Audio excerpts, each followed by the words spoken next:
Alors voilà, on continue notre Tafresh Bet, Daf Mem Gimel.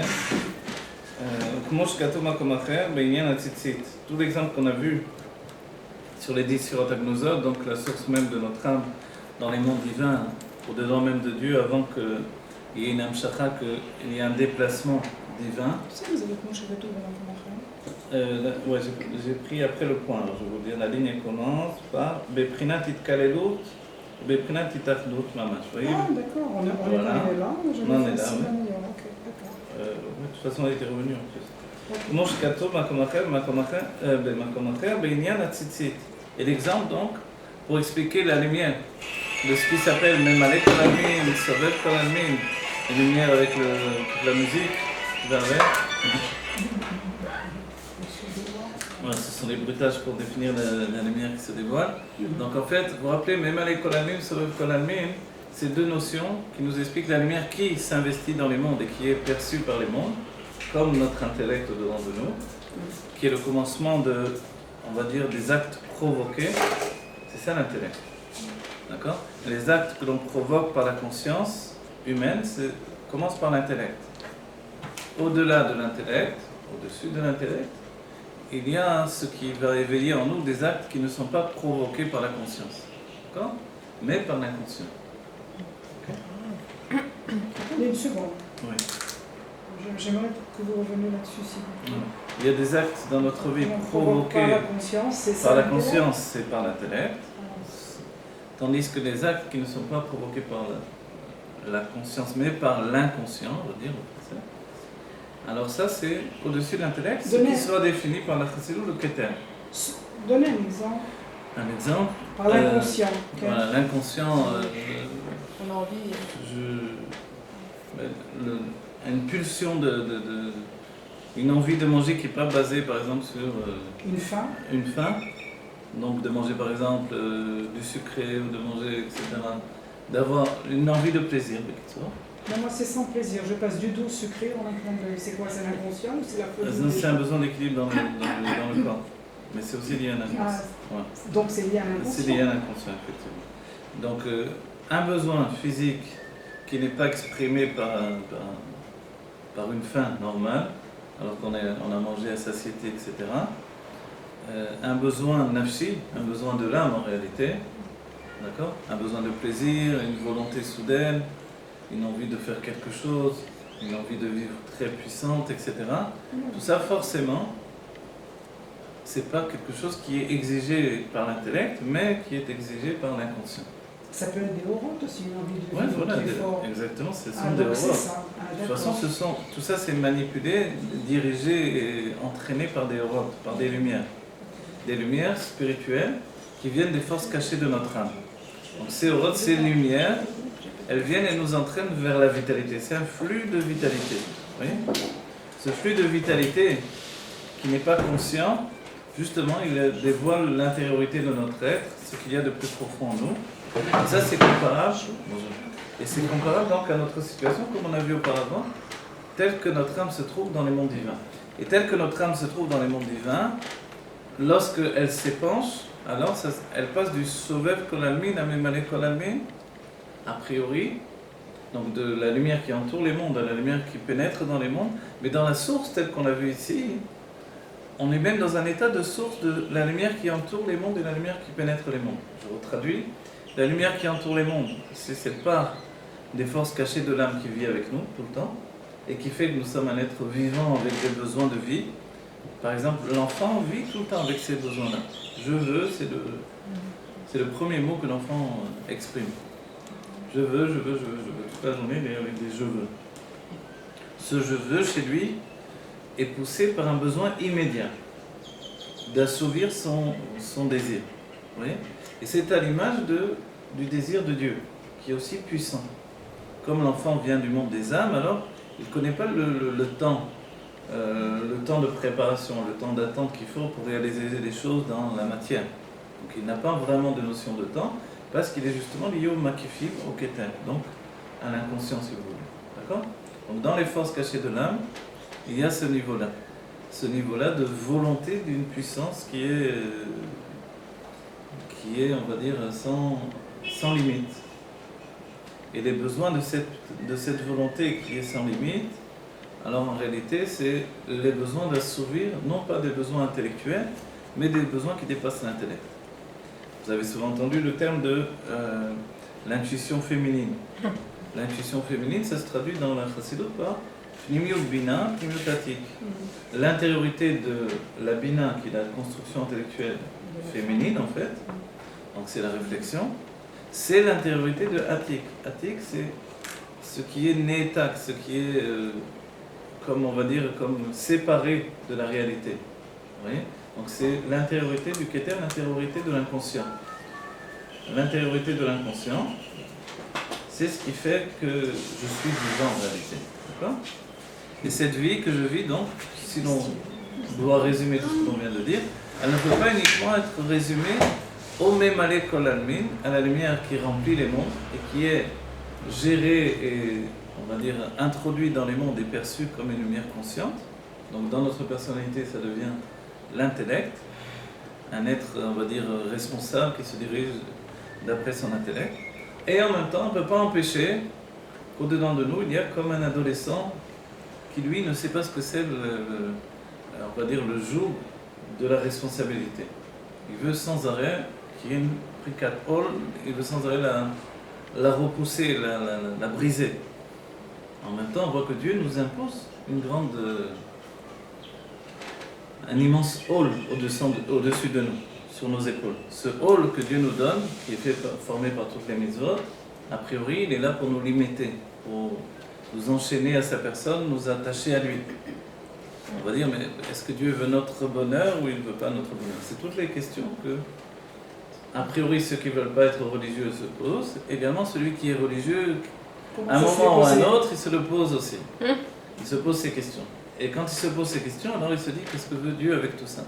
Et l'une des explications qu'on a vues auparavant, c'est que Dieu veut le tzimtzum, donc le fait que l'on, au contraire, on prenne sur nous beaucoup de choses, donc ce qui va occasionner qu'on se replie sur nous-mêmes, mais pour atteindre la Hitpashtut. Pour atteindre la Hitpashtut, et après ça doit se faire en même temps. Donc, et ensuite on atteint on va dire l'ouverture et le déploiement de ma personnalité. D'accord ? Et là on devient comme un ange et au-delà d'un ange, l'ange il a des ailes, Beshtaim, Yichase Pana, Beshtaim, Yichase Raglaev, ou Beshtaim Yofef. Ça veut dire, avec deux ailes il va recouvrir sa face, deux ailes il recouvre ses pieds, et avec deux ailes il s'envole. Il recouvre sa face, il recouvre son intellect, donc il ne fonctionne pas d'après l'intellect. Il recouvre ses pieds, il ne fonctionne pas d'après les limites de la matérialité, et il peut s'envoler alors. Il s'envole avec deux ailes qui sont la crainte et l'amour de Dieu. Vous voyez ? Donc ça c'est la liberté de l'ange. Cette liberté, on peut la porter en nous. La crainte et l'amour de Dieu sont nos deux ailes avec lesquelles on se déplace. Et on devient libre de cette manière-là. On neutralise notre intellect, on est au-dessus de la matérialité, on est libre d'exprimer l'amour et la crainte de Dieu, qui s'exprime à travers ma liberté. Une liberté nouvelle qu'on ne connaissait pas auparavant. C'est ce que Dieu attend de nous. Vous voyez ? Donc voilà. Et on dit que Eliyahu Hanavi, il se déplace beaucoup plus vite que les autres anges. Voilà, parce que justement, il a été un homme qui s'est transformé en ange, ou un ange qui s'est transformé en homme pour redevenir un ange. Vous voyez ? Donc en fait, c'est un être qui dépasse l'enfermement de la matérialité. C'est le but. Et qui entraîne, voilà, qui prend la matérialité et qui en fait de la Elokut.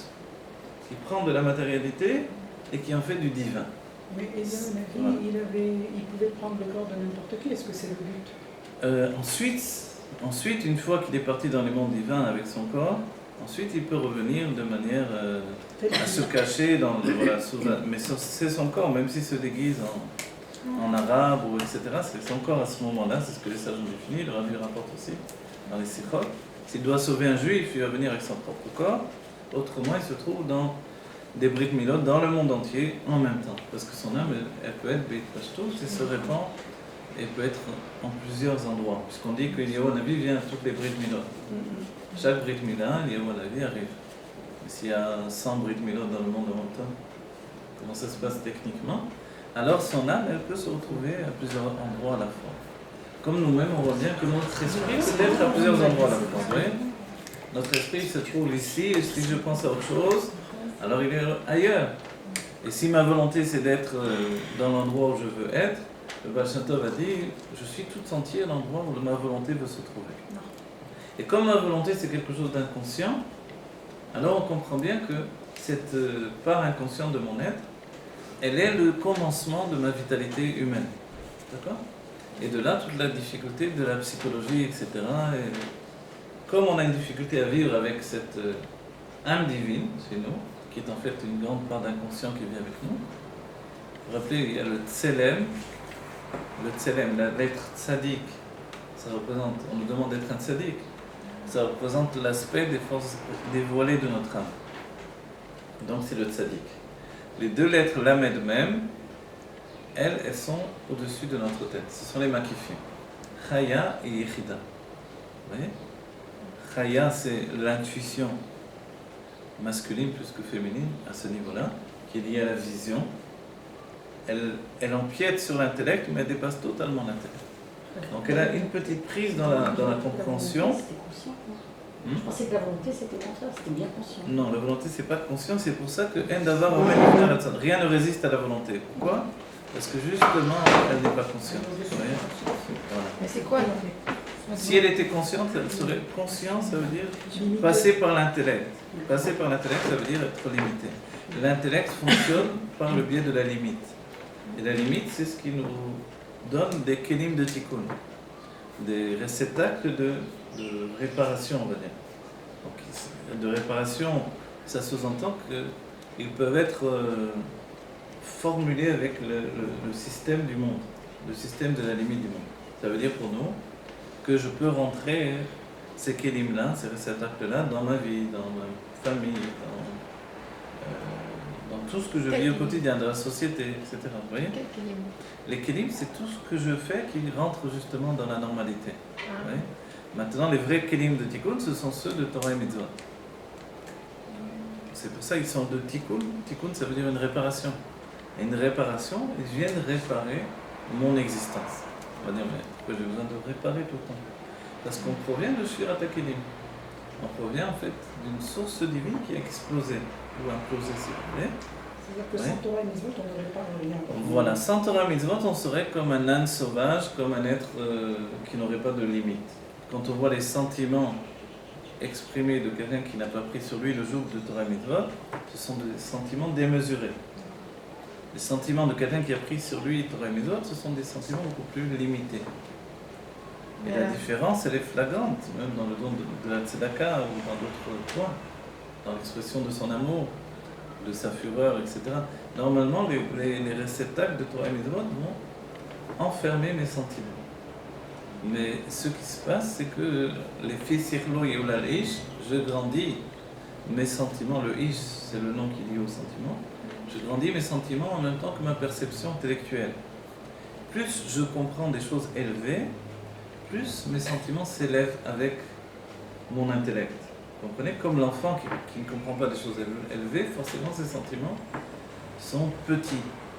Ils sont petits, mais ils sont très puissants. Vous voyez ? Ils sont puissants. Un enfant, si on remarque bien, un bébé a beaucoup de force par rapport à un adulte. Il a énormément de force. Pourquoi ? Parce que sa force est concentrée. Il n'y a pas une chose à moitié. Quand il fait une chose, il le fait avec toute sa force. Un adulte va apprendre à doser sa force et à mesurer. Et le corps qui est plus grand a besoin on va dire que la force se répande plus dans tous les membres. Et l'enfant qui est plus petit de taille également, donc sa force est concentrée dans son être. Donc on voit, il a une grande force, on s'étonne, un petit bébé avec une grande force comme ça. Mais tout est concentré chez lui, et quand il a une volonté, elle est extrêmement puissante. Mais elle ne dure pas longtemps. Elle est puissante, mais on dira qu'elle n'est pas Be'orer Zman. Il suffit de lui donner une autre volonté pour s'apercevoir que la première n'était pas aussi puissante qu'on penserait. C'est comme ça qu'on a eu à fonctionner avec les enfants d'ailleurs. Ils pleurent pour quelque chose qui est la fin du monde pour eux. On leur prépare autre chose, on leur donne autre chose, on leur explique. Hop. Et puis l'autre chose va les entraîner de la même manière que la première. Ouais. Mais ça, avec un adulte, on ne peut pas le faire. Pourquoi ? Parce que l'adulte a moins de volonté, mais elle est plus longue dans le temps. Vous voyez ? Donc chaque chose dans notre être fonctionne avec ce système de profondeur, de longueur, de largeur. On étudie dans l'Admor Saïd. Maintenant, tout ce que l'on a dit là, pour bien comprendre que les forces cachées de l'âme vont également parvenir au dévoilement. Lorsqu'elles parviennent au dévoilement, elles ne viennent pas se dévoiler tout entières, avec toute leur puissance, avec tout l'être caché. Autrement, alors je ne pourrais pas le supporter. Et ma réalité perdrait pied, on va dire. Je perdrais le sens de la réalité et je rentrerais dans un monde, on va dire, imaginaire. C'était la peur pour ceux qui étudiaient la Kabbalah auparavant.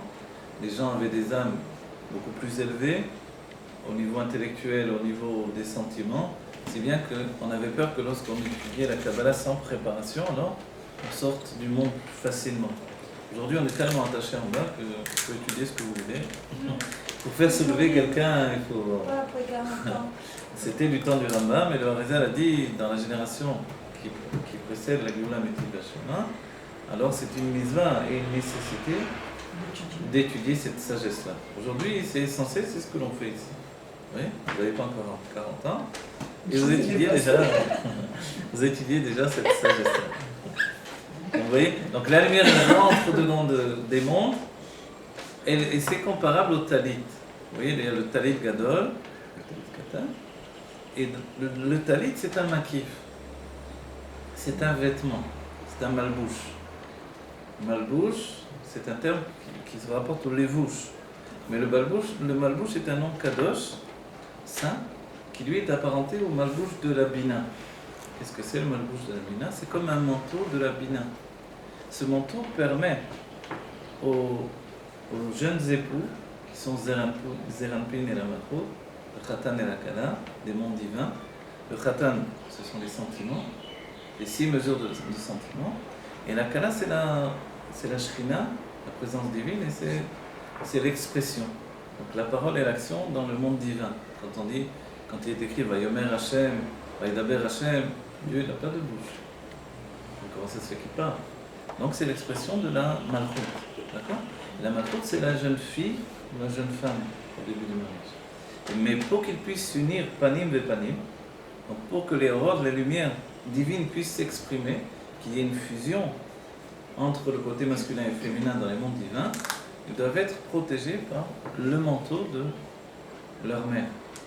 Le manteau de la mère de la Bina, ça s'appelle le malbouche. Et ce malbouche-là, en fait, il est, on va dire, entre guillemets, cristallisé par la coupa. Vous voyez? Pourquoi on met un dé nuptial au-dessus du khatan et de la kana, pour représenter, entre autres kavanot, il y a beaucoup d'intentions, pour représenter le malbouche également.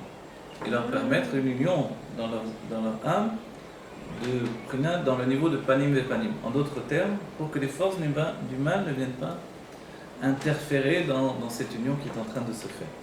Autrement, dans les mondes divins, si les forces du mal ne donnent pas aux époux d'être protégés par le vêtement de la mère, alors ils sont obligés de se mettre dos à dos, comme 2 combattants qui se mettent dos à dos avec une épée pour se battre. Et on comprend bien que le vêtement de la bina, ça représente l'intellect. L'intellect, c'est la hitbonenut. Si quelqu'un est capable de faire un travail de hitbonenut, de réflexion profonde sur des sujets de Torah profonds, alors il va pouvoir faire une unification de ses sentiments et de sa parole. Vous comprenez?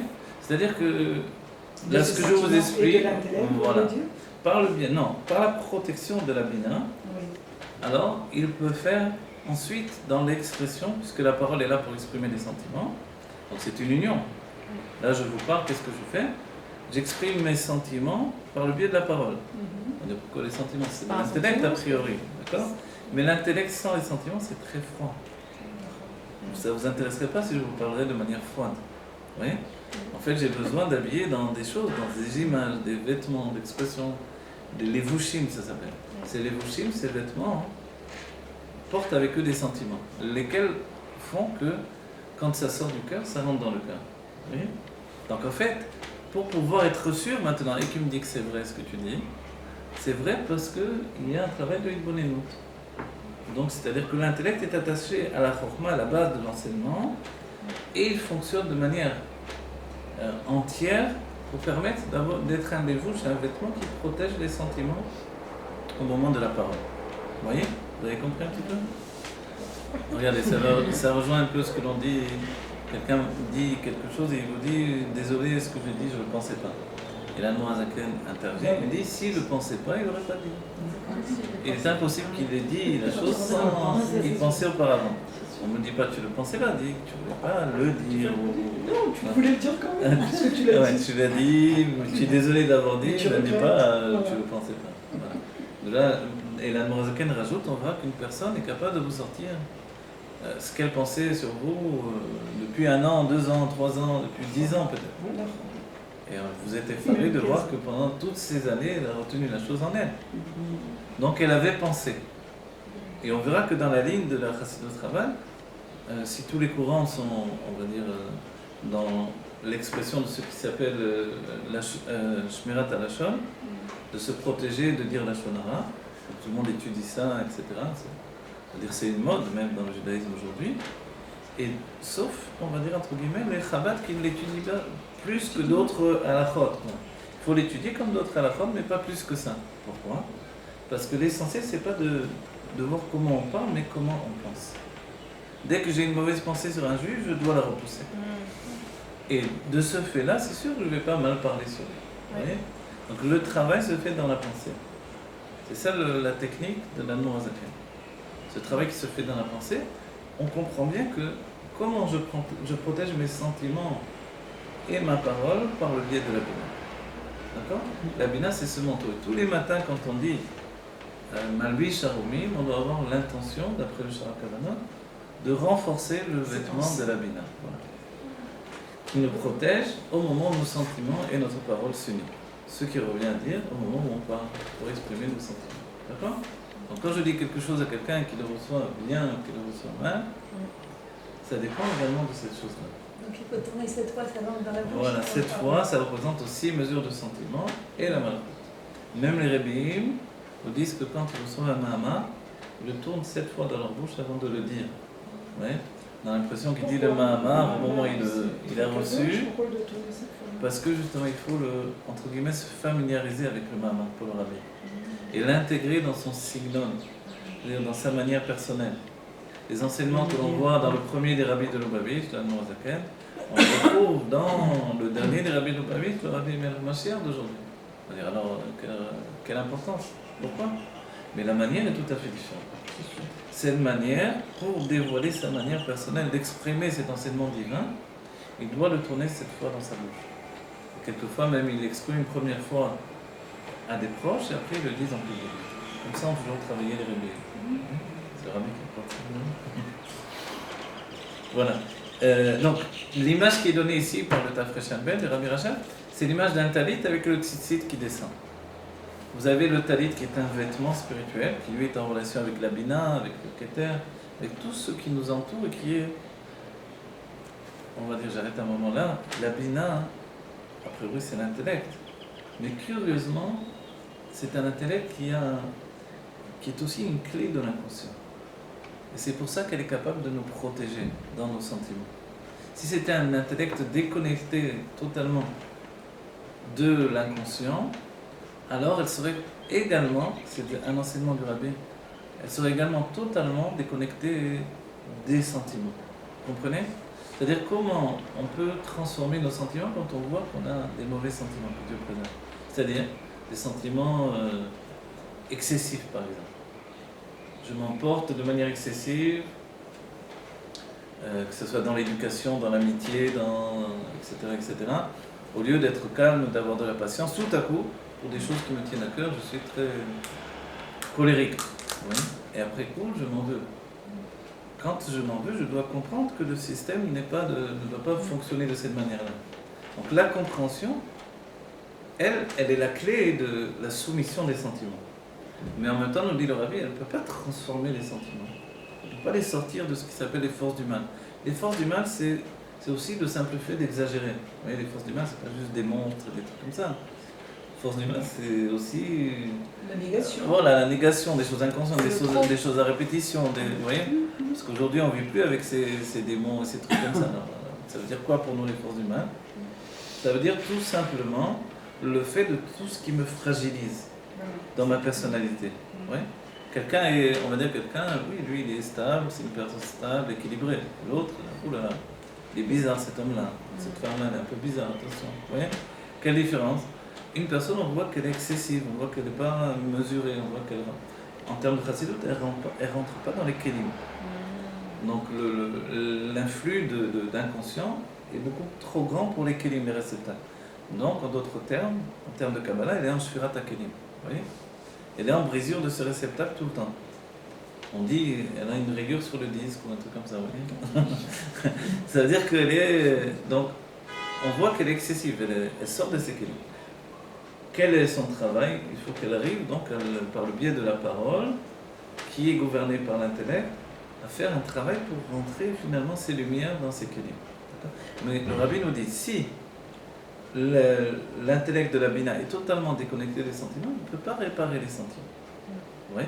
Alors il nous dit, c'est pour ça que la Bina elle-même, elle porte à la fois en elle ce qui s'appelle la Hitpalut, l'émerveillement intellectuel.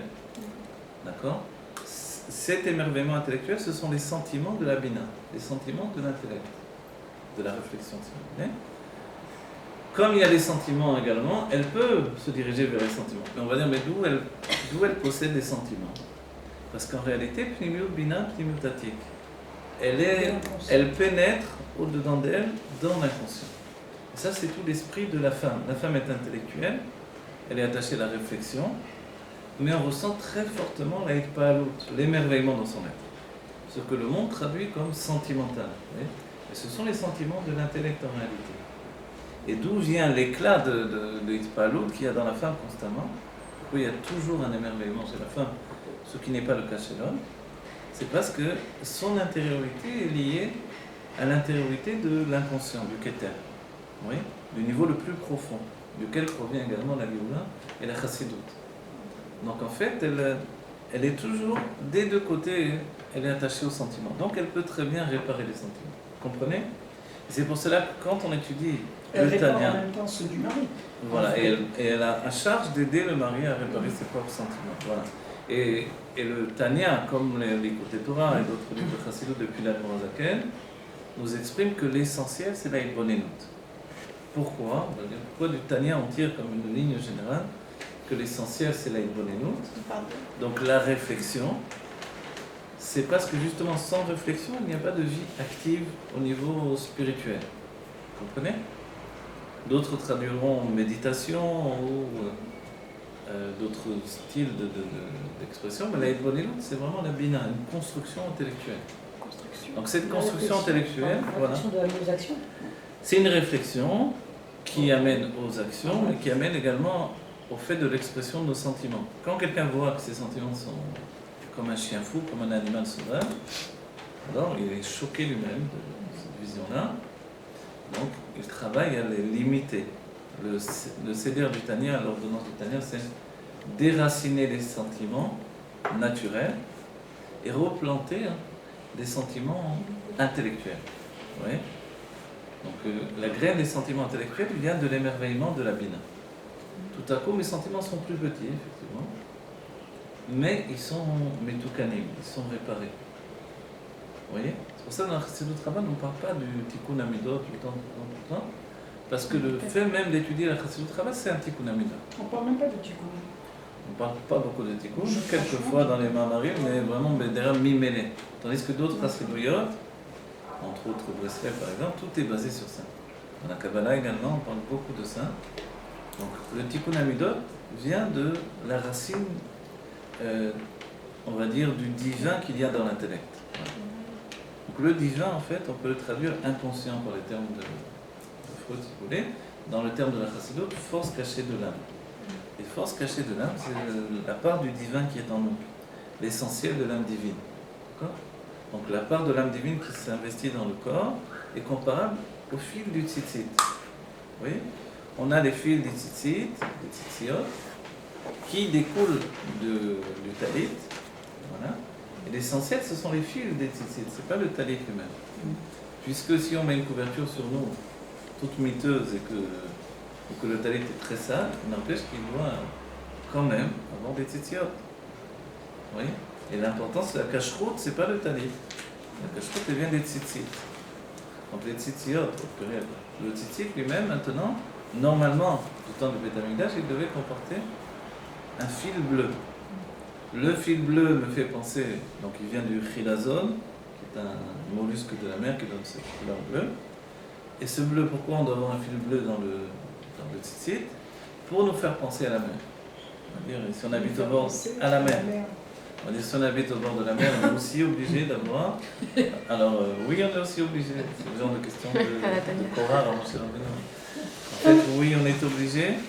Pourquoi? Parce que la mer, elle-même, elle n'a pas la couleur bleue. La couleur bleue de la mer vient de la couleur du ciel. Quand le ciel est gris, la mer est grise. Vous voyez?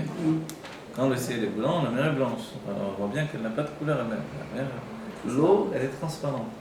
Donc, en fait, sa couleur bleue vient du ciel. Donc, pourquoi on doit avoir le bleu du ciel pour penser à la mer, laquelle nous fait penser au ciel? On ne pense pas directement au ciel, alors. Parce que c'est tout le travail de l'Éternel aussi, de réflexion. La réflexion, c'est réfléchir. Le ciel se réfléchit dans la mer. Voyez. Donc en fait, et de là, par le tzitzit, je vois la mer et je vois le ciel de cette manière-là. Cette réflexion elle est à l'image du Aleph. Vous voyez, l'Aleph, il a le Yud en haut, le Yud en bas, et la Rakia d'Ansa, et le firmament au milieu. Mais le firmament, il est très difficile de dire où s'arrête le ciel et où commence en fait l'air que l'on respire autour de nous, même la mer, etc. On ne peut pas définir où s'arrête le ciel également, exactement. On est dans le ciel en fait. Puisque le ciel ne commence pas là où on est là dans le ciel. Vous voyez? Mais quand je monte dans le ciel, quelle différence? Je suis monté plus haut. Mais là aussi, je suis dans le ciel, c'est-à-dire que l'air environnant autour de nous, c'est le ciel aussi bien que là. Je touche le parterre quand même. On touche le parterre, mais quand on a les pieds par terre, c'est le seul moment où on peut dire que là, ce n'est plus le ciel, vous voyez? Mais en réalité, en dehors des pieds qui sont sur le parterre, tout le reste de mon corps est dans le ciel. Oui. Parce que le ciel n'a pas arrêté, ne s'est pas arrêté. Mais comme il y a eu une séparation des eaux, et que les eaux de la mer, elles sont également, comme le parterre, séparées du ciel, il y a une limite qui a été fixée par Dieu, alors les eaux pleurent. Les eaux pleurent, c'est pour ça, dans le Beth Amikdash, ça a été introduit également le fait de la, on dit, la libation des eaux. Oui, l'Issur Hamaim. On jetait de l'eau dans le trou un petit trou qui se trouvait dans le Misbéa, et les eaux rentraient, descendaient jusqu'au Théum. Le Théum, c'est le ventre de la terre, tout au fond, et les eaux étaient apaisées. Vous savez que les eaux viennent du ventre de la terre. D'accord? Tout au fond du ventre de la terre, il y a des eaux souterraines. Ces eaux souterraines ont un désir de remonter. Ce désir de remonter fait que ces eaux vont forcer, vont passer toutes les strates de la terre, les couches terrestres. Et quand elles vont passer toutes les strates des couches terrestres, elles vont rejaillir, elles vont être, comment on dit, assainies, je sais pas comment dire. Enfin, filtrées, assainies, filtrées, et quand elles vont ressortir en haut, elles vont sortir par des sources d'eau limpide. Et ces sources d'eau limpide, Maïm Chaim, vous voyez, de l'eau de vie en fait, elles n'ont pas terminé leur chemin, elles vont vers la mer. Parce qu'elles viennent de la mer. Vous vous rappelez que Dieu a fait rentrer, qu'au départ l'eau recouvrait la surface de la terre, et Dieu a fait rentrer les eaux au fond du Théum, au fond on va dire des grottes souterraines sous la terre, au ventre de la terre, et les eaux pleurent d'avoir été séparées. Les eaux au moins qui se trouvent encore sur la terre, les eaux de l'océan, etc., de la mer, Méditerranée, etc., elles sont en rapport avec le ciel. Mais les eaux sous la terre, elles sont éloignées et elles pleurent. Et avant, les ciels à passer. Avant les ciels à passer, c'est... Oui, on passait tout. Le désir, ça nous démontre, c'est un enseignement de Chassidut très, très important. Le désir qu'elles ont très fort, la volonté très puissante de monter, voilà, de monter et de traverser, d'atteindre la mer. Alors ce désir-là fait qu'elles vont réussir à passer toutes les couches terrestres. Et c'est comme ça qu'elles vont se purifier. C'est comme ça qu'il y a des tremblements de terre? Non, les tremblements de terre ont d'autres raisons, mais ça c'est l'expression que les eaux vont remonter. Et pour nous, c'est l'enseignement que quand on descend dans ce monde matériel, alors, c'est un enseignement du Tzemar Tzedek, quand on est dans ce monde matériel, a priori, on descend depuis une cime élevée vers une fosse profonde.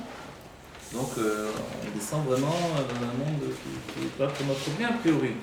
Mais le travail que l'on va faire pour remonter, ça va enlever de nous tout le sel, toute la rigueur. Le sel, la source du sel, c'est la rigueur. Toutes ces mesures de rigueur vont disparaître dans la confrontation avec la vie que je vais traverser, avec les difficultés, etc. Et on va sortir comme de l'eau pure. Vous voyez? C'est le but. C'est le but du Tzimtzum dont on a parlé. Donc en fait, tout ce système-là, c'est comparable donc au Tzitzit qui lui va descendre et va entraîner l'or pnimi. Et l'or pnimi, la lumière intérieure, donc vous savez maintenant que l'intérieur veut dire provoqué par l'intellect. D'accord? Donc la véritable lumière intérieure ne se trouve pas quand on n'est pas encore religieux, entre guillemets. Quand on ne veut pas faire Torah et Mitzvot, on n'a pas de lumière pnimi véritablement. D'accord? On n'a pas vraiment une lumière qui remplit notre âme. Donc on est juste en train de vivre avec un or makif. Une lumière qui nous entoure, qui nous vitalise depuis des forces inconscientes. Et comme elle est très puissante cette lumière, forcément, celui qui n'a pas pris sur lui le joug de Torah et Mitzvot est beaucoup plus puissant dans l'expression. Et dès qu'il revient à la religion, à Dieu, à l'expression de Torah et Mitzvot, il se limite. Et on voit des fois la différence. Vous voyez, des fois on nous montre des photos. Des fois on les voit dans les sites rabat comme ça. Un jeune qui était à Katmandou, qui était en Inde, on le voit avec une tête de fou comme ça. Une belle tête. Et puis on le voit finalement avec le chapeau, la barbe, les lunettes. C'est plus la même tête. Le nécessaire. Quelquefois il est. Voilà. Alors c'est plus la même tête. Et des fois quand on voit vraiment dans d'autres mondes, dans d'autres mondes de la Torah ou quoi que ce soit, également on voit ce sujet-là. Alors dans toutes ces images-là, on risque de percevoir que la personne s'est éteinte. Elle s'est éteinte parce qu'elle est rentrée dans des kélim. Ce que le Rabbi demande de nous pour arriver à la Géoula, c'est d'avoir les mêmes lumières en étant dans des kélim. Vous voyez ? Les grandes forces dans les kélim. Voilà, et c'est comme ça que l'on apporte la Géoula. C'est ce que le Rabbi a dit dans Kor Nissan. Pour apporter la Géoula, évidemment, il faut faire de son mieux dans le sens de toutes les forces de son être. D'accord ? Mais de quelle manière, le Rabbi nous dit ? De faire des robes, des taux, des kélim, des tikkun. Des lumières infinies qui n'ont pas de fin, qui sont capables de tout briser, mais dans des kélim de tikkun. Vous voyez ? Donc des désirs fous de Mashiach et de Géoula, mais dans Torah et Mitzvot, dans la Halacha, vous voyez ? Il faut trouver cet équilibre. Mais l'équilibre il est difficile parce que... On peut être fou et avoir des limites. Voilà, non, parce que le Rabbi disait toujours I am crazy about Mashiach. Il dit ça, le Rabbi, c'est-à-dire qu'il veut qu'on soit fou du Mashiach. Voilà. Alors comment limiter la folie sur Mashiach si on a vraiment... Alors on la limite par la Torah et Mitzvot qui elle-même est structurée par la limite. Vous voyez ? Donc il y a suffisamment de limites dans Torah et Mitzvot pour limiter notre folie de Dieu. Vous voyez ? Et le Rabbi, c'est vrai, a cité également le Rabbi de Gonkach, qui a dit qu'il était un fou du Mashiach. Il a dit, moi je suis un élève du Rabbi de Gonkach, je suis comme ça, moi aussi. Oui, voilà.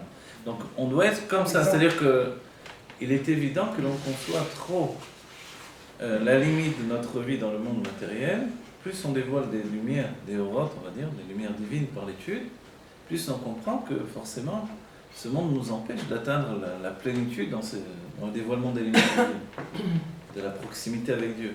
Donc forcément, on peut avoir une certaine impatience par rapport au monde autour de nous. Le Rabbi l'a traduit par le fait que quand on rencontre un autre juif, on n'a plus le temps de dire bonjour, comment ça va, on dit Mashiach directement.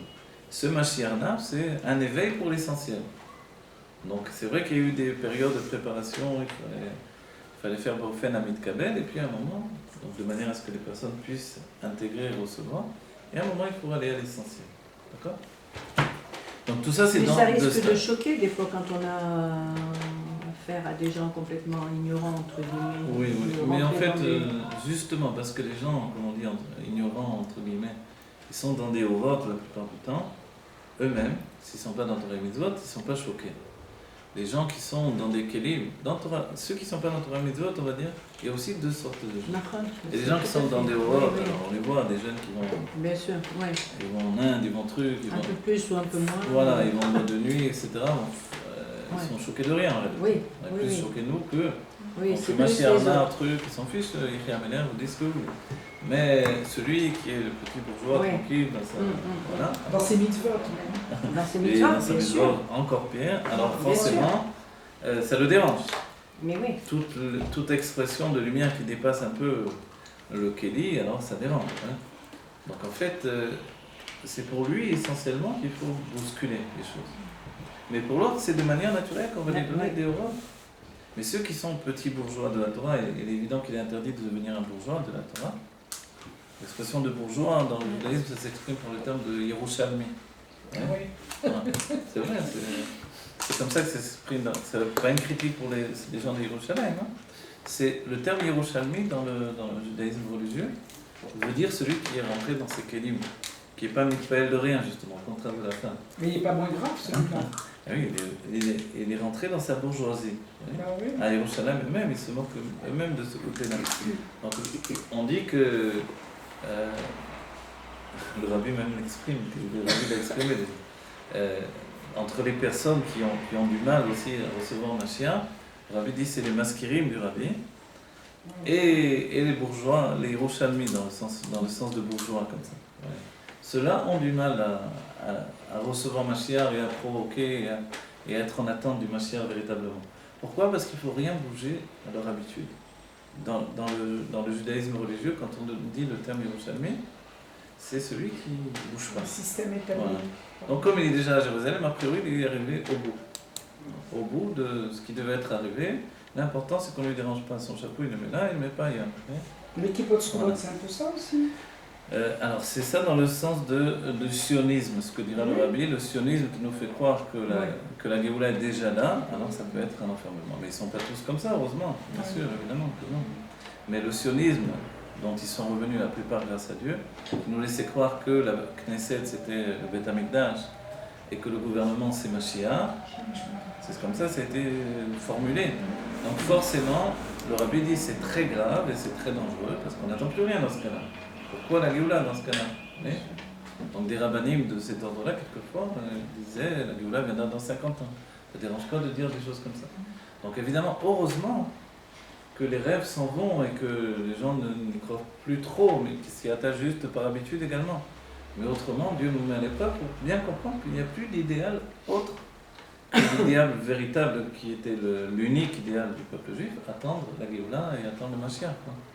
Donc dans ce fait-là, c'est ce qu'il y a de plus bari au-dedans de nous. Vous voyez ?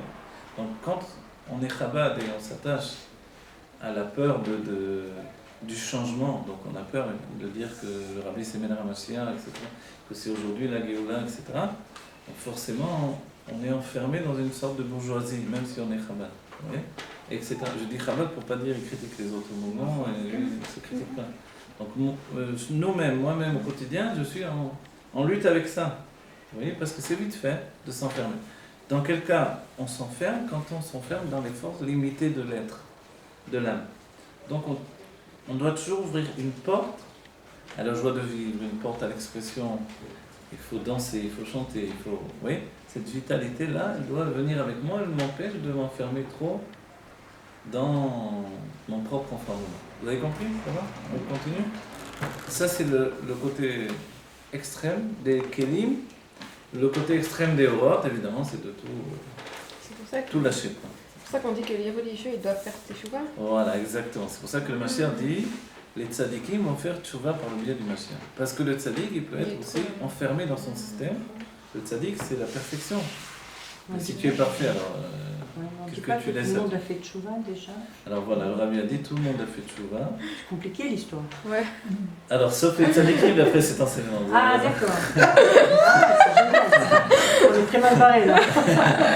Les tzadikim, mais c'est le Mashiach qui va s'occuper de leur faire teshuva. Ah, ok, C'est donc pas eux nous, le ça va. problème.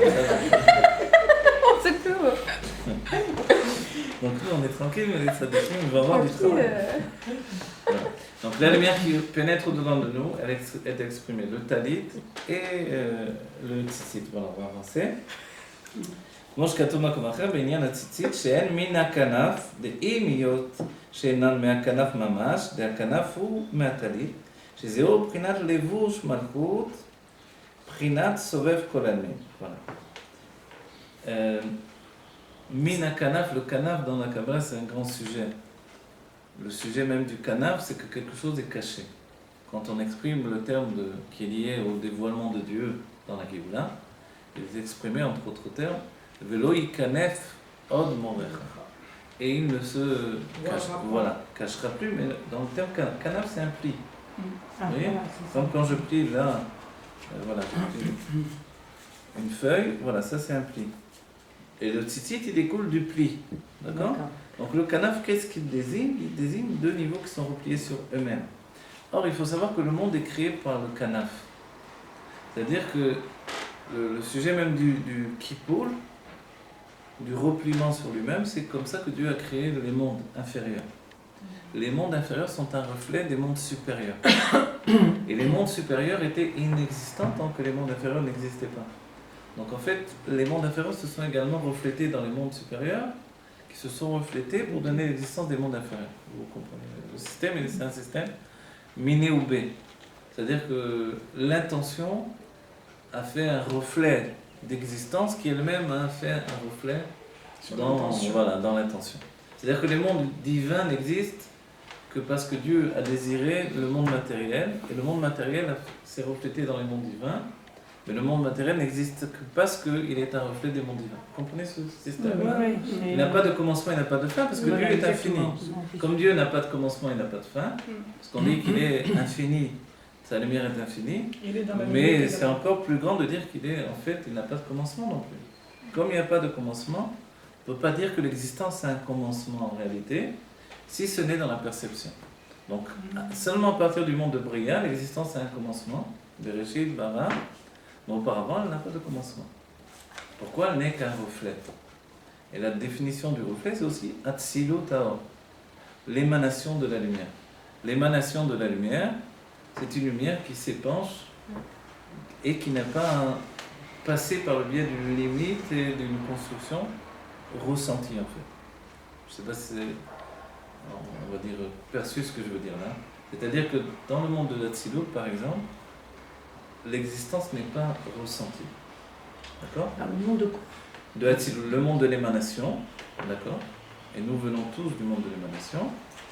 L'existence n'est pas encore ressentie. Elle est vécue sans être ressentie. C'est comme ça que l'on vivra dans la Géoula. On ne ressentira pas l'existence, on vivra l'existence. Aujourd'hui, on ressent l'existence, ça nous empêche de vivre l'existence. Vous voyez? Sans arrêt, on est en train de prendre les limites de notre existence. Combien j'ai d'argent, combien j'ai grossi, combien j'ai grandi, combien je suis heureux, combien... Oui. Dès que je suis bien, je suis en train de mesurer mon moment de bonheur parce que j'ai peur qu'il s'arrête bientôt. Oui. Donc en fait, la mesure de toute chose, on voit bien que ça nous empêche de vivre les choses. Donc dans la Géoula, on vivra l'existence. L'existence, on pourra la vivre parce qu'elle sera une existence divine. Vous voyez? L'existence divine n'est que une expression de l'essence. Aujourd'hui, comme en réalité on vit dans l'existence, qui est comme un voile entre nous et l'essence, on ne ressent pas la proximité immédiate avec l'essence. Et dans la Géoula, le voile qui nous empêche de ressentir l'essence dans l'existence va se retirer et on ressentira qu'on est plongé dans l'essence de Dieu. Donc entre nous et Dieu, il n'y a plus aucun écart. La notion de dire Kadosh, Kadosh, Kadosh, qui veut dire Mouvdal, Dieu est séparé de nous, elle sera transformée dans la Géoula. Vous voyez? Parce que la Gdusha sera ici dans le sens profond de la Gdusha. Mais Dieu ne sera plus séparé de nous. Tout ça, c'est exprimé par le terme de Velo Yikanef Od Morecha. Et Dieu ne se cachera plus dans le sens de Kanaf. Vous voyez? Et le tzitzit, lui, il vient du Kanaf. Vous avez vu donc? Le tzitzit, lui, il vient du coin du talit. Ici, on fait un trou, on passe les fils, et de là provient le tzitzit. Mais on conçoit bien que le tzitzit, le tzitzit, donc ce fil-là, est indépendant du vêtement, du talit. Et pourtant, il provient bien du vêtement. Non, le fil de la tzitzit, c'est comme le cave, non? Voilà, exactement. C'est comme le kav en sof, et le talit, c'est le hiboul agadol, c'est les finat simsum. Donc auparavant, il y a toute la forme d'inconscient dont on a parlé, le plaisir et la volonté de Dieu qui précèdent ce qui va construire l'existence. C'est un kav en sof, une ligne de lumière infinie, que l'on a comparé la dernière fois à un cordon ombilical. Voilà. Donc il nous rattache toujours à cette source divine. Et ensuite, il y a des vêtements autour de ce cordon ombilical. Celui qui est plus proche du vêtement, forcément, il est plus proche de l'intensité de la lumière divine dans sa source d'avant tous les voiles qui existaient, d'accord? Donc, il conçoit forcément que l'existence est divine de manière absolue. Ce niveau qui est collé au Kav Ensof, ça s'appelle Adam Kalman. Et Adam Kalman, c'est la volonté générale de toute la création. Dans la Chassidut, on comprend que Yosef Hatzadik et ensuite même tous les Nessiador, tous les princes de la génération, sont en relation directe avec ce qui s'appelle Adam Kalman. Donc qu'est-ce que c'est Adam Kalman? Ça ne veut pas dire l'homme préhistorique. Et là, c'est comme ça qu'utilisent les Israéliens le terme pour ce sens-là. Adam Kalman, au contraire, c'est quelque chose de très sain. On est dans Adam Kalman. C'est-à-dire que toute la construction de la volonté divine, les planchements de la volonté divine, c'est Adam Kalman. Donc c'est la volonté générale de Dieu. Rappelez, on a dit, tant que la volonté ne s'est pas installée, ne s'est pas établie, rien ne peut commencer. Donc le pas vers l'existence, c'est l'affirmation de la volonté de Dieu. Je veux que les mondes existent pour que ce monde matériel existe. Et ça, c'est Adam Kalman. Donc il a évidemment, comme il est la ressemblance du juif qui s'est élevé dans la volonté de Dieu, il a une tête, il a des bras, des jambes, etc. Mais en même temps, ce sont des lumières divines, donc il n'y a ni tête, ni bras, ni jambes. Alors pourquoi on nous dit ça? La tête, c'est l'intellect. Vous voyez? La bouche, c'est la parole. Les bras, le bras droit, c'est donner, donc c'est l'influence. Le bras gauche, c'est recevoir, donc c'est être mécabel, recevoir également. Vous voyez? C'est ça les bras, les jambes. Donc notre main droite, elle donne, c'est pour ça qu'il faut toujours donner de la main droite.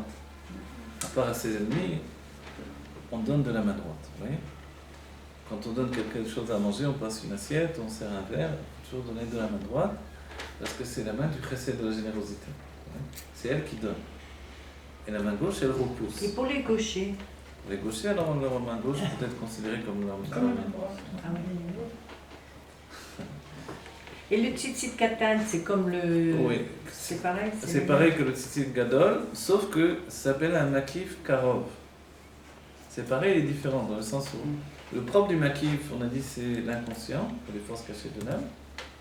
Et le tzitzit, il fait descendre le makif dans notre intellect, dans notre construction intérieure. C'est le but du tzitzit. Et en même temps, il y a un fil bleu pour nous rappeler la mer qui nous rappelle le ciel, donc il nous sort. Vous voyez? C'est comme le fil bleu, il est là pour nous rajouter un fil. Alors il n'est plus aujourd'hui, mais quand même, on regarde le tzitzit. La mitzvah du tzitzit, c'est de le voir. Uritem otam, la vision du tzitzit, lui, c'est une vision intérieure, dira le Harizal. C'est pour ça que d'après le Harizal, il faut mettre des tzitzit à l'intérieur. Ce n'est pas une vision physique. C'est une vision intérieure. Ah, les fils, il faut pas qu'ils soient à l'extérieur. Normalement, d'après le Harizal, le rabbi dit, d'après le Harizal, c'est ça. On ne devrait pas les sortir à l'extérieur. Et le rabbi nous dira pourquoi on les sort à l'extérieur. Parce que concrètement, on les sort à l'extérieur. Il nous dit, le rabbi, pour les farser et mitzvot. Pour faire de la publicité aux mitzvot. Voilà, de les sortir. Et normalement, c'est les Ashkenazim qui sortent. Le tzitzit à l'extérieur, les Litaïm. Nous, pourquoi on le sort dans ce cas-là? Pour les farser et pour diffuser les mitzvot. Autrement, on devrait le rentrer. Parce que la vision du tzitzit dont on parle dans le Shema Israël, de voir le tzitzit, c'est une vision intérieure, spirituelle. Pourquoi? Parce qu'on parle de voir le fil d'azur qui lui nous rappelle les makifim, justement, si on a bien compris. Donc tout ce qui n'est pas introduit au-dedans de moi. Mais le tzitzit, pourquoi il doit avoir donc un fil bleu? Parce que lui, il représente ce qui s'introduit en moi. Mais alors je vais être limité, on a dit, je vais devenir un petit bourgeois. Pour pas que je sois un petit bourgeois, il faut que je reste libre. Pour rester libre, il faut toujours penser au tzitzit, qui est bleu, qui nous rappelle l'infini. Vous voyez? C'est pour ça que Moshe a été très dur avec Korach quand il a dit, mais si je fais que des tzitzit bleus, non, tout mon talit il est bleu, j'ai besoin de mettre un tzitzit, un fil bleu à mon tzitzit, il a dit oui. Attends, c'est n'importe quoi, tout mon talit il est bleu. Ouais. Cet état d'esprit, c'est oui, bien sûr. Et celui qui nous rappelle ça, dans le peuple juif, notre tzitzit de couleur bleue, azur, c'est le rabbi. Le rabbi, il est là, quand on le regarde, on se rappelle des mondes spirituels. Et on sort de l'enfermement, vous voyez? C'est pour ça qu'il y a deux mitzvot. Comme au temps du Beth Amikdash, il fallait voir Dieu au Beth Amikdash et être vu par Dieu. Quand on arrive au 770, aujourd'hui, même par le biais de vidéos ou de photos, il y a voir le rabbi et que le rabbi nous voit. D'accord? Et voir le rabbi, c'est comme voir le tzitzit bleu qui, lui, nous sort de l'enfermement des mains. D'accord? Donc c'est pour ça que le Harizal dit cette vision, elle n'est pas physique, elle est spirituelle. Donc il n'y a pas besoin, au contraire, il faut le cacher. Donc le talit katan, pour vous répondre, c'est un makif karov. C'est-à-dire c'est un makif qui est à proximité de moi, qui me protège. La nuit, on n'a pas la mitzvah du tzitzit. Je ne peux pas dire, si je mets un tzitzit la nuit, je ne peux pas dire la bracha. Je peux le dire que le jour. Oui. Donc alors, dans ce cas-là, qu'est-ce que je fais? C'est tout un, ça fait comment je fais le matin pour le tzitzit. Donc on a l'habitude de dormir avec le tzitzit la nuit également. Ah bon? Oui. Et le matin, alors, quand on fait la bracha sur le grand tzitzit, sur le talit gadol, alors on quitte le talit katan également. Et les jeunes qui, eux, qui n'ont pas encore mis le grand talit, alors ils écouteront la bracha sur un adulte qui va mettre le grand talit. C'est comme ça le minhag.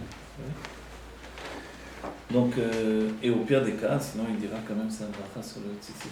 Ça n'a rien à faire avec la couleur des yeux d'Irabi qui est bleu, ça ne rappelle pas le Ah, voilà, ça nous rappelle l'azur. La mer qui nous rappelle le ciel. La couleur bleue des yeux de Rabbi, c'est le bleu roi. Oui, c'est pas des yeux bleu clair.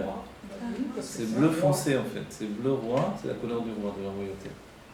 Les yeux également nous dévoilent les mondes desquels on vient, spirituels. Mais les yeux verts, c'est lié avec l'Olam de Yitzhira. Les yeux marrons, c'est lié au Olam Asiya. Les yeux noirs, c'est lié au Olam Abriya. Je croyais que c'était suivant les gènes. Non, c'est pas... Oui, mais les gènes sont sans gènes. Mais les gènes ont une source divine, bien sûr, vous avez raison. Mais ça n'empêche pas. Tout a été construit depuis la Les source yeux verts, divine. c'est quoi? Le Olam et Yetzira. Le monde de la formation. Il y a trois mondes intermédiaires. Il y a Briya, le monde de la création. On a dit les âmes intellectuelles viennent du monde de Briya. Yetzira, ce sont les âmes des artistes et des intellects sentimentaux également. Intellect qui n'est pas froid. Le monde de Briya, c'est un intellect froid, le philosophe. Yetzira, c'est un intellect qui est beaucoup plus harmonieux dans l'expression. Il est moins philosophique, et même quand il est philosophique, il reste humain. Donc c'est plus l'artiste, si vous voulez. Et ensuite, l'intellect de Asiya, c'est ce que l'on dit quelqu'un de cartésien. Il faut que les choses soient faites de manière... Vous voyez? Donc même dans la Gemara, on verra que Rabbi Shimon, c'est le monde de Briya, donc c'est la Shmiya, c'est l'entendement. Rabbi Yehuda, c'est le monde de Asiya, c'est l'Eodot. Oui? L'Eodot, c'est effectivement de reconnaître que même ce monde matériel, il est dans la volonté de Dieu. Oui? Donc tout ça, c'est structuré également par les couleurs, et les couleurs que l'on porte au quotidien. Des fois, on porte du noir. Alors nous on porte du noir parce que l'essentiel c'est la bina. Pourquoi le noir? Le noir parce que c'est la bina. Non, le noir, en fait on est habillé en noir comme des corbeaux parce que on est en deuil du Beth Amikdash. Mais... Oh non, c'est vrai. Oui, c'est ça. Non, mais Alors, non, je les posais hommes la seulement, question. uniquement comme on a Vodin. Les chassidim à une époque s'étaient habillés en blanc, mais comme les Lituaniens voulaient les tuer, donc c'était pas difficile de trouver un chassid, c'est le seul qui était en blanc. Donc, alors, pour se fondre dans la masse, ils se sont habillés en noir comme les Lituaniens. Mais autrement quoi? Dans la Géoula, on reviendra à des couleurs sans doute. D'accord? Bien que le monde de la Géoula va être un monde en noir et blanc, ce sera un monde de Chabad, Chorma, Bina, Veda, mais les couleurs dévoileront toute leur essence, ce sera l'essence des couleurs. Voilà, vous voyez, tout ça, ça découle du talit qui pénètre à l'intérieur. En d'autres termes, pour nous, le or à Mémalé ou le or à Sovel, la lumière qui s'introduit dans les mondes et qui devient ma structure intellectuelle au final. Donc plus je grandis ma connaissance de Dieu par ma structure intellectuelle, et plus forcément je grandis mon être conscient. Donc je deviens un Mémalé beaucoup plus élevé. Mais en même temps, comme le Mémalé se construit par le Tzimtzum, ça c'est un enseignement du Rabbi, si je travaille que dans les forces dévoilées de mon âme, alors je suis limité, étriqué de plus en plus. Non seulement il y a une nécessité du Tzimtzum, mais je rajoute encore au Tzimtzum. Et le Rabbi nous dit, dans ce cas-là, les forces du mal vont se nourrir constamment de mon avodat Hashem. Alors je dois lâcher du lest également, être capable de travailler également au-delà de la compréhension, au-delà de l'intellect, et travailler avec des forces des makifim. Les makifim, par exemple, au lieu d'étudier que Beyoun, que dans la compréhension, je vais également lire, par exemple, sans approfondir dans la compréhension. Le fait de faire de la lecture, ça développe des makifim. Oui. C'est quoi Des makifim, c'est des perceptions de l'inconscient, si vous voulez. Voilà. Les forces cachées de l'âme. Lire quoi? Lire de la Torah, Lire, évidemment. Torah. Lire de la Torah. On va dire que même lire Ouais, je un crois roman, pas ça va tout. faire ça, mais qui plus sait. On lit de la Torah, pas seulement l'étudier, mais également la lire. Et les télim? Et les télim, voilà. Les télim, là. Les télim aussi, bien sûr. Parce Pour qu'on- ça, on lit énormément de télim. Je comprends pas. Voilà, on lit énormément de télim. Là-dessus, là, c'est déjà des télim. Tous les jours, on lit des télim. Et le Shabbat Mevachim, tous les Sefer télim. L'essentiel de notre travail d'attention, c'est des télim. Vous voyez, il faut fonctionner avec les deux systèmes à la fois. Et ça, c'est représenté par le talit qui nous protège. Pourquoi le talit nous protège des forces du mal? Parce qu'il est comme à l'image du malbouche dont on a dit. D'accord? Le malbouche, il se continue, devient même le voile qui sépare le monde de Hatzilut du monde de Bria. Oui, il s'épanche jusque-là. Donc, tous les jours, on doit le renforcer pour nous protéger. D'accord, on a compris? Donc, pour vivre Bari, c'est-à-dire dans le monde de Bria, après la Chassidut, il faut vivre à proximité du malbouche qui va me protéger. C'est-à-dire être capable d'avoir une Igbonénout libérée. C'est pour ça qu'on dit pour vivre heureux, vivons cachés. Exactement. C'est rigolo d'avoir les trucs. Ouais, c'est vrai. C'est quoi alors un homme baril? Un homme Bari, c'est un homme de Bria. À partir du monde de Bria, on est en danger. On dit pour la Malchut, la royauté divine, la Shrina, pendant la nuit, elle descend pour remonter les birourim. Maintenant, a priori, le chômage. Maintenant, elle est au chômage, a priori. La Shrina est au chômage. Non, en vérité. Qui est ça? Qui est au chômage? Les forces des birourim, c'est comment on traduit les birourim en français? C'est les... Alors, on va traduire. Alors, la Malchut, elle descend dans la nuit, et quand elle descend dans la nuit, on dit Ragléa Yordé Maver. Ses pieds descendent dans la mort. Quoi la mort? La mort, c'est le début de l'existence. Alors, vous pouvez recommencer, s'il vous plaît? La Malchut, elle descend, ses pieds descendent dans la nuit pour remonter le travail que l'on a fait pendant la journée, le birourim de la journée. Et quand elle descend, on dit qu'elle descend dans la mort. Ragléa, Yordé Mavel, ses pieds descendent dans la mort. D'accord? Qu'est-ce que la mort? Ce sont les mondes de l'existence. Le monde de Bereshit, Bara, Bria et Tzirasiya, le monde où on est, ça c'est la mort. Donc la vie, c'est dans le monde de Hatzilut. Vous voyez? Et là-bas se trouve le Etzer Chaim, l'arbre de la vie immortelle. Et elle, la Malchut, elle est Etzada Tovera. Elle est Tov parce qu'elle est dans Hatzilut, dans le monde où il y a la vie infinie, où l'existence n'est pas encore existante. Et le Ra qui est en elle, ce qu'on a dit Tovera, c'est l'autre part de son être qui vit dans les mondes de la séparation. D'accord. Comme le Rabbi a dit que Nikma Arudat Abiruim, forcément, la Malchut est au chômage. Donc, en réalité, on doit comprendre par là que si elle est descendue, le moment où les Biruim ont été arrêtés, soit de deux choses l'une, soit elle est en bas uniquement, et c'est le plus plausible. Soit, pardon. Elle est en bas uniquement, c'est le plus plausible. Dans ce cas-là, la Shrina est complètement ici-bas. Et on comprend l'idée de la Shrina qui se trouve en bas. C'est-à-dire que la Shrina peut se trouver en bas lorsque le monde qui est en bas n'est plus un monde de mort. Quand est-ce qu'il est un monde de mort? Il est dit dans la Géoula qu'il y aura également un état de mort, entre guillemets, je vais l'expliquer. On dit Ve'ana ben mea shana yamut. Quoi, dans la Géoula, on avait dit comment il est possible qu'on dise qu'un jeune homme de 100 ans va mourir. Alors on dit un jeune homme à 100 ans, c'est déjà pas mal qu'à 100 ans soit un jeune homme, on va dire quand même va mourir. Dans la Géoula, je croyais qu'il n'y avait pas de mort. Bilam Mavet la Netzar, Dieu a détruit la mort pour l'éternité.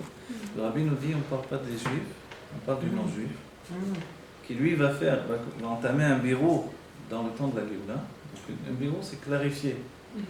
Clarifier, en fait, c'est comme on dit clarifier la situation entre ce qui m'appartient et ce qui est Dieu. Vous voyez? Pour comprendre que tout est Dieu au final. Il faut clarifier ça, ça prend des siècles. Donc en fait, épurer également. Épurer ma personnalité, mon être, de toutes les scories qui sont liées à l'existence, qui se sont attachées à moi au fur et à mesure. Donc je dois m'épurer. Aujourd'hui, on a terminé l'épuration du peuple juif. Mais le non-juif a entamé une épuration. les Chassidei Omot Haolam. Et dans la Géoula, il atteint ce niveau de perfection qui est représenté par le chiffre 100. Donc, un jeune homme, parce qu'il sera dans la vitalité du jeune homme, puisqu'il est dans un mouvement d'ascension.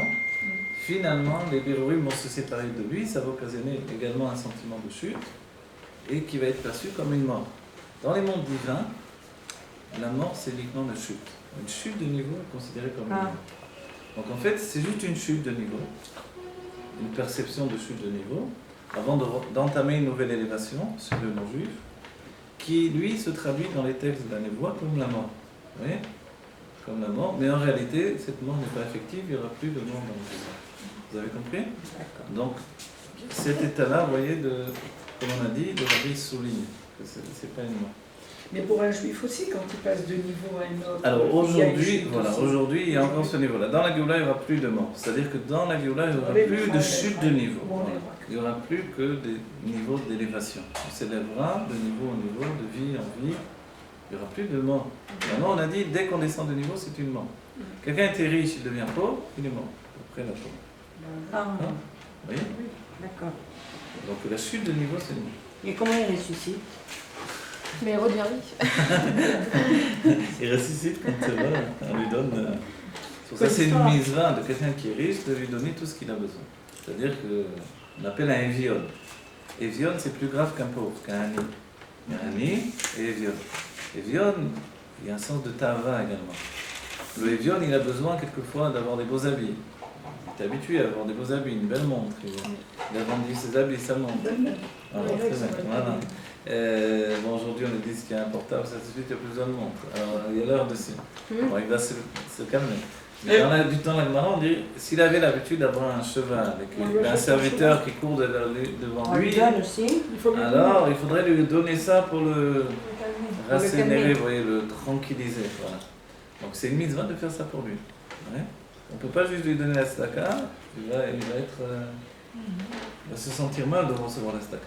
Comme tous les juifs, finalement, on est des fils de rois, on est des rois nous-mêmes, d'après la halakha. Donc forcément, c'est difficile pour un juif de recevoir la staka. Oui. Donc, les fachot qui fassent quelque chose et qui travaillent, qui fassent une action. Parce que même aujourd'hui, quand on donne la staka, les gens ne sont pas si contents. Donc il y en a qui gagnent leur vie avec ça. Ils gagnent bien leur vie, mieux que ceux qui travaillent. Et malgré ce, ils ne sont pas contents, ils ne sont pas souriants. Comment ça se fait? Parce qu'un juif, il n'est pas lié au fait de recevoir la tzaka comme ça, c'est un roi. Donc un roi, il a deux facettes. Elle l'a mis dans la royauté, il n'a rien de lui-même, mais en même temps, tout lui appartient. Le roi possède tout. Pourquoi? Parce qu'il ne possède rien. Vous voyez? Quand on n'a rien, on a tout. Quand on croit qu'on a tout, on n'a rien du tout. Vous voyez? C'est pour ça, entre Yaakov et Esav, Esav a dit à Yaakov, Yeshli Rav, Achi. Il a dit comme ça. J'ai un Rav. Mais il y en a qui expliquent comme ça. Non, il a dit, j'ai beaucoup, mon frère. Et pour lui dire, j'ai beaucoup, parce que Yaakov lui a apporté des offrandes, etc.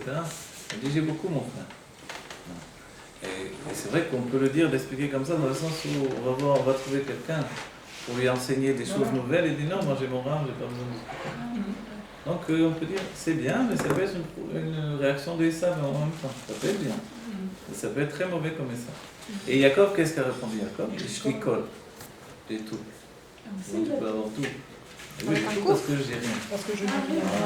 Parce que rien ne m'appartient. Donc j'ai tout, forcément. Vous avez compris? Si rien ne m'appartient, j'ai tout. Et ça, c'est la royauté juive, divine, qui s'inscrit dans un être. Donc le rabbi a tout, on voit le rabbi a distribué des millions, clairement, entre ceux qui donnaient au dollar et ceux qui donnaient dans les comptes en banque, etc. Mais en même temps, ça ne lui appartenait pas. Tout autant que ça n'appartient pas à celui qui possède, qui gère ces millions. C'est ça l'idée. Oui. Donc l'argent est là, pour ça en hébreu ça s'appelle les usines. C'est Zaz.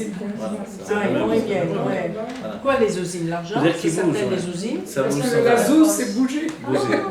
Elle n'a pas de propriétaire. Mais c'est des bonnes usines. Non, c'est pas rien. Et on ne peut pas savoir qui était le propriétaire de ce billet que je viens de recevoir. Zaz. Voilà. Il zaz sans arrêt. Donc je viens de recevoir, ça rentre dans une poche, ça sort de l'autre. C'est vrai. Ça, C'est bien, d'ailleurs, ça veut dire que dans l'autre poche aussi, j'ai de l'argent. Donc voilà, tout ça, on va dire, ça nous entraîne dans la situation où, vous voyez tout ce que l'on parle, l'argent, c'est le kesef. Kesef, c'est kisofim. Kisofim, c'est le désir. Le désir, c'est l'inconscient. C'est pour ça que les hommes désirent l'argent, et les juifs encore plus. Oui, mais Que pas les sages ont eu. dans le vrai sens. Alors, dans le vrai sens, ça veut dire que les hommes désirent Dieu. Et quand on comprend que pour vivre Dieu de manière objective dans ce monde, on a besoin de beaucoup d'argent, donc forcément, on en arrive à la conclusion du rabbi, il faut être très riche. Parce que le rabbi dit c'est une nécessité, etc. etc. Ah, Et il faut être très riche, et dit le rabbi. il faut être riche et très riche, d'accord? C'est une mitzvah pour le juif de devenir riche. C'est une épreuve, Encore, on va dire. la richesse. C'est une épreuve, ça. C'est une épreuve que l'on peut, mais comme on rétablit l'identité du juif, qui est un fils de roi et qui attend la Géoula, l'argent et la Géoula, on va dire, l'argent c'est une préparation à la Géoula aussi. Si j'ai envie de voyager maintenant à l'instant, c'est 27 et que j'ai pas d'argent, ça m'empêche. Si j'ai envie de construire le Beth Amikdash pour Dieu et que j'ai pas d'argent, ça m'empêche aussi. Oui. Donc quand les Juifs sont sortis d'Égypte, ils devaient être très riches, tous. D'accord ?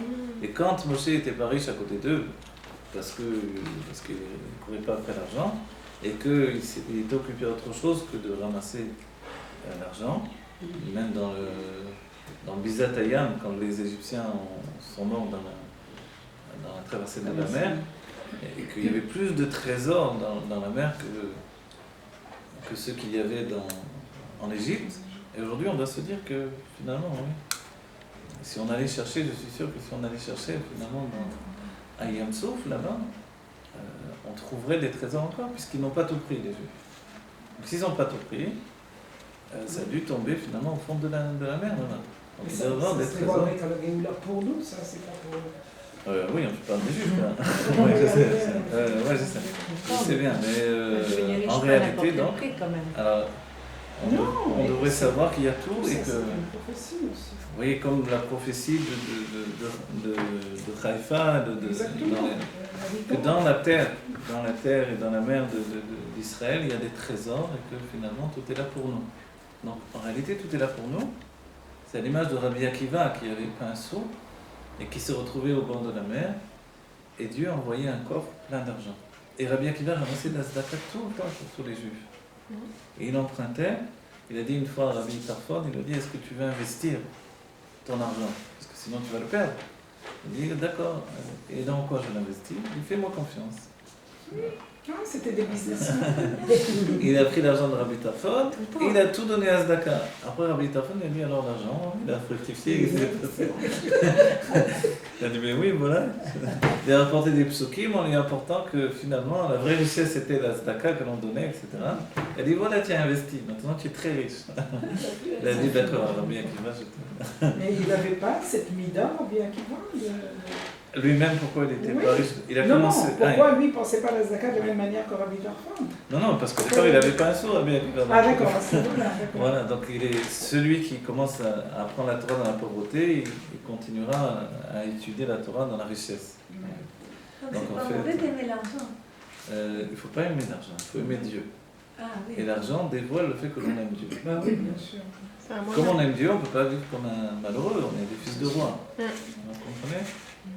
Vous n'imaginez pas Shlomo Ameler habillé comme un pauvre.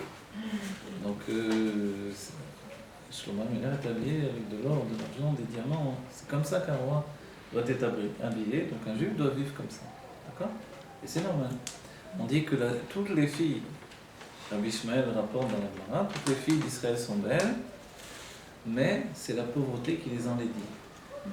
Alors, c'est quoi la pauvreté? Ça s'appelle la pauvreté spirituelle également. Donc aujourd'hui, quand on apprend aux femmes la chassidoute, elles reçoivent vraiment toute la richesse de la Torah, donc tous les enseignements de la Kabbalah explicités par le biais de la compréhension de la chassidoute, deviennent riches, donc elles deviennent belles. Oui, et il a rapporté Rabbi On a des Ishmael. soins. Voilà. Il a rapporté Rabbi Ishmael le fait qu'il avait vu une fille d'Israël tout en haillons, toute pauvre comme ça, et il avait été étonné de la voir comme ça, et puis il a vu le jour de son mariage, elle était magnifique. Donc de là, il a dit cet enseignement-là. Oui. Donc Donc en fait, c'est juste la pauvreté qui en dit. C'est sûr. Voilà. J'ai une fois tout seul. Qui plus c'est donc la pauvreté spirituelle. Tu connais ça, Jacqueline? Non. Oui, l'expression. Ok, non, j'ai pas compris. J'ai vu que tout est tout le Ah oui. Alors, ראינו שאין כמו, T'as raison. שאין זה כמו שורשי הכלים הכלולים באור אינסוף, דאם היות שזה אור גם כן אינסוף, ממש, הרי הוא בבחינת אותיות לבד. אבל שורשי האורות הרי הם בבחינת אורות. Voilà. Il nous donne un enseignement, il nous dit, si le même aller, donc cette lumière qui va s'introduire dans les mondes pour aboutir à notre conscience intellectuelle, si le même aller, il provient du Sovel, Minakana, ça veut dire du Sovel. On a traduit, vous vous rappelez Sovel? Toutes les forces inconscientes, etc., donc divines, infinies. Donc si la limite, elle provient de l'infini, c'est pas vraiment une limite, c'est une lumière infinie qui se limite, d'accord? Si cette lumière infinie qui se limite, elle provient de la lumière absolument infinie, pourquoi elle n'est pas comme l'infini? C'est une grande question, mais nous dire, est-ce que ça peut être comparable aux kélim, les réceptacles, qui eux ont une source également dans l'infini, dans la lumière infinie qui précède la création des kélim. Les kélim, ça aboutit à la finalité de notre corps. Donc il y a des sphérotes, la sphère est composée de or et kélim, une lumière et un réceptacle. Et ce réceptacle, d'où est-ce qu'il est sorti? Parce que le réceptacle, c'est la désignation de la limite. Vous voyez? Donc si c'est la désignation de la limite, d'où est-ce qu'il sort? D'où elle provient cette limite? Bah, l'illimité, non? Alors a priori elle provient de l'illimité, mais ce qui nous dit que quand on dit que la lumière infinie elle va pénétrer, elle n'est pas comparable à la source de la limite, c'est parce que la source du réceptacle c'était déjà une lumière limitée qui vivait au sein de l'infini. Vous comprenez cette idée-là? Il y avait au sein même de l'infini ce qui s'appelle le Koharavul chez Benson, la force de la limitation de l'infini.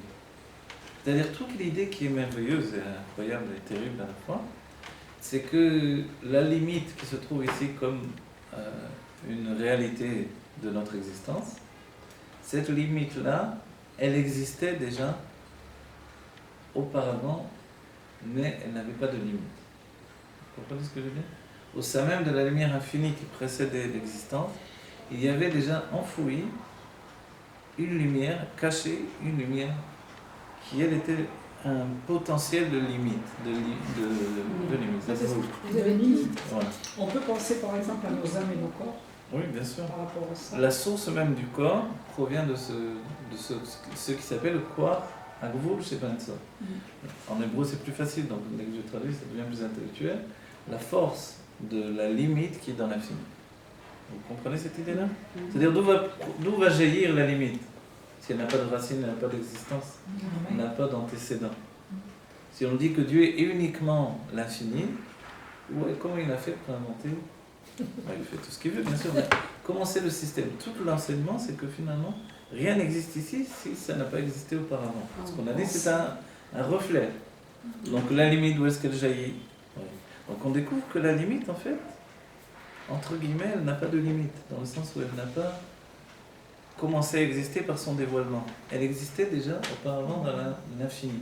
Parce que pour l'essence de Dieu, il n'y a pas de différence entre l'infini et la limite. Vous voyez? Même si l'infini semble désigner sa nature. Mais la limite, vous voyez, ce monde-là, il est rempli de l'essence de Dieu. Et pourtant, on ressent la limite dans ce monde-là.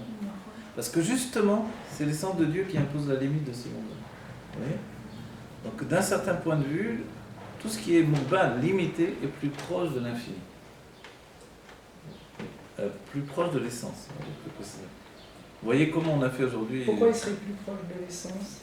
Parce que l'essence est enfermée, cachée dans la limite, dans la matière du monde, le domaine, le minéral, qui lui est rempli de l'essence de Dieu. Et c'est pour ça qu'il est immobile.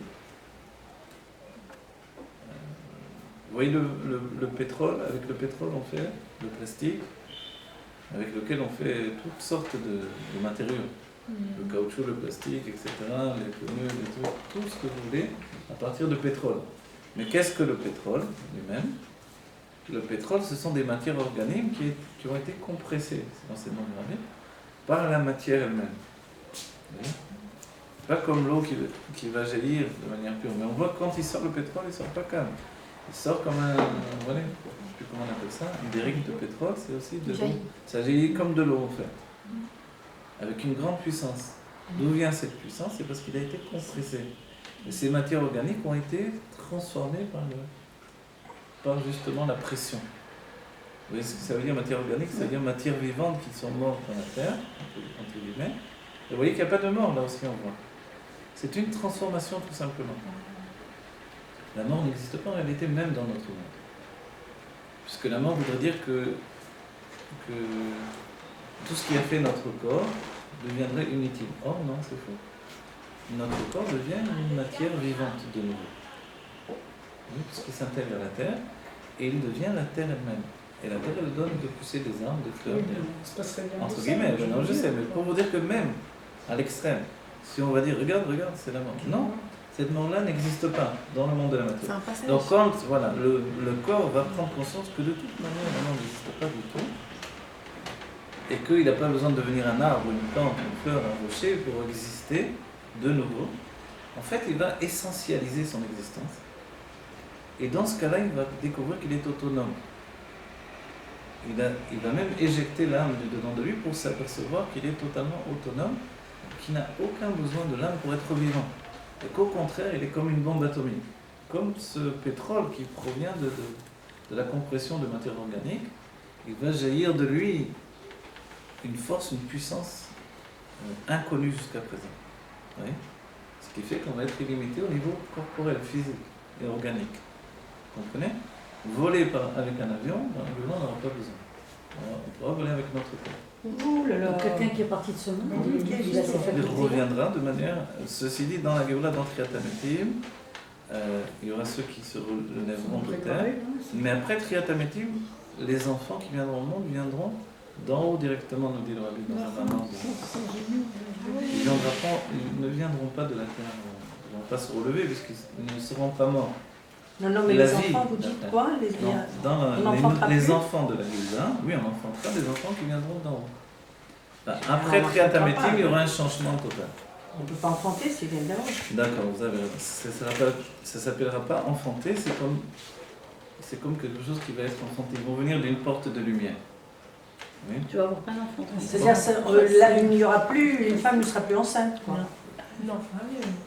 Au début, oui. Au début, il y aura même 60. Après Triatamétim, non, il n'y aura plus d'un père et d'une mère. Il paraît que va enfanter plusieurs enfants très rapidement. C'est pas Non, neuf, ça c'est dans Imot Hamashiach, on est déjà dans Imot. Ça c'est maintenant. Voilà, justement. C'est maintenant, c'est le pour ça les femmes, Si même tu tombes très enceinte, âgées, Eva, commencent à tu pourrais enfanter. avoir 70.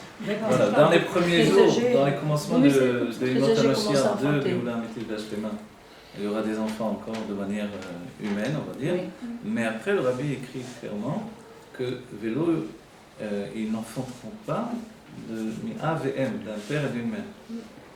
Ils viendront directement. Mais c'est d'accord, mais on ne saura plus si c'est nos enfants ou les enfants. Non, ce ne sera plus nos enfants, mais nos enfants seront revenus de toute façon. Ils seront là, ils auront vécu. Et Oui, mais ils seront c'est nés. l'enfant là qui. C'est super, le Ils gars. seront des âmes nouvelles de la Géoula. D'accord, mais c'est pas nos enfants, ils ne vont pas nous appeler papa, maman. On découvrira une autre sorte Et de ben, on aura famille. tout Ouais. à fait un autre moyen. Non, mais c'est ça, c'est quoi? Non, C'est quoi nos l'histoire? enfants ne vont pas disparaître et on aura des enfants dans le début de la Géoula. D'accord. Vous aurez encore plein d'enfants dans le début de la Géoula. D'accord. Sans souci. L'école, Irène, j'avais compris. Il n'y aura plus de Tsar comment Tsar Allez. Guidou. Ça, vous Il y aura comprenez. Tsar Guidou Bani. Il n'y aura plus de douleur, excusez-moi, je suis proche l'un de l'autre. Et il n'y aura plus de douleur de grandir les enfants. D'enfanter. Non, de les faire grandir. Même d'enfanter. Et d'enfanter. Non, puisqu'il n'y aura plus. Il y aura plus de douleur de l'enfant. Il y Il n'y aura aura plus plus de rien de grossesse. tout ça. Il n'y aurait plus cette perception des choses. C'est fini, on ne serait plus là-bas. La femme C'est dans un concevra autre camp. et enfantera le même jour plusieurs enfants qui vont se lever et qui... Ouais. On a l'exemple, on voit les petits, des biches se lèvent ou un petit poulain se lève, hop, ils courent déjà. Nous, on a des enfants qui ont besoin de beaucoup de temps avant d'être autonomes. Dans la Géoula, ça va terminer. On sera immédiatement autonome de nouveau. Et si on a du mal à croire qu'on puisse être autonome immédiatement, ben on n'a qu'à regarder les animaux. Tous ces animaux, les enfants, tac, sont déjà des petits adultes.